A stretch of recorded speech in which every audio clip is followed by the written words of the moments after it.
Mermaid show के दौरान उस औरत ने अचानक देखा कि उसका पति और बेटा एक और औरत का हाथ पकड़े हुए हैं। उस औरत ने सबके सामने उसके पति के गाल पर किस कर दिया। वो औरत बेताबी से उस महिला का चेहरा देखने की कोशिश करती रही, लेकिन तीनों भीड़ में गायब हो गए। दुखी औरत की आंखों से एक मोती जैसा आंसू गिरा। दरअसल वो एक असली जलपरी थी। कई साल पहले उसने समुद्र किनारे एक डूबते हुए आदमी की जान बचाई थी। दोनों पहली नजर में ही एक दूसरे से प्यार करने लगे। उस औरत ने अपनी पूंछ छोड़कर इंसान बनने का फैसला किया और उसी आदमी से शादी कर ली, लेकिन वो आदमी उसे बहुत आसानी से धोखा दे बैठा। उसी वक्त औरत के सीने पर लगी सीपी चमकने लगी और उसकी चमकती हुई मछली जैसी चमड़ी दिखाई देने लगी और फिर गायब हो गई। असल में जब किसी जलपरी को धोखा मिलता है तो उसे 7 दिनों के भीतर समुद्र में लौटना ही पड़ता है, नहीं तो वो इंसानी दुनिया में मर जाती है। शो खत्म होने के बाद उस औरत ने देखा कि उसका पति, बेटा और वही औरत एक साथ खाना खा रहे हैं। इस बार उसने साफ साफ उस औरत का चेहरा देखा और चौंक गई, क्योंकि वह औरत उससे हूबहू मिलती जुलती थी। उसे समझ आ गया कि वो तो बस किसी और की जगह पर थी, एक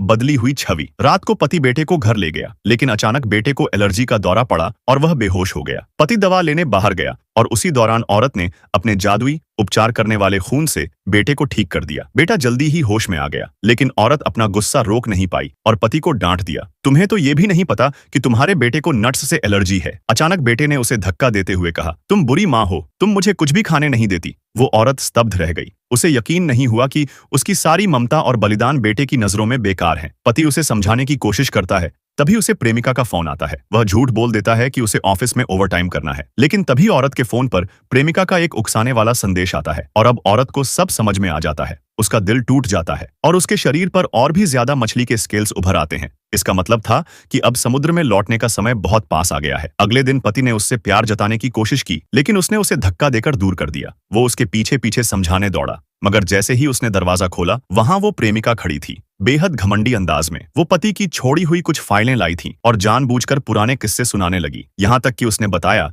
कि वो आदमी जब समुद्र में गिरा था वो भी उसी की वजह से था। लेकिन इस बार जलपरी को कोई फर्क नहीं पड़ा। उसने शांत मन से अपने पति को बेटे की दिनचर्या और जरूरतों की एक डायरी थमा दी। उसी पल पति के चेहरे का रंग उड़ गया। उसे सब कुछ समझ में आ गया था।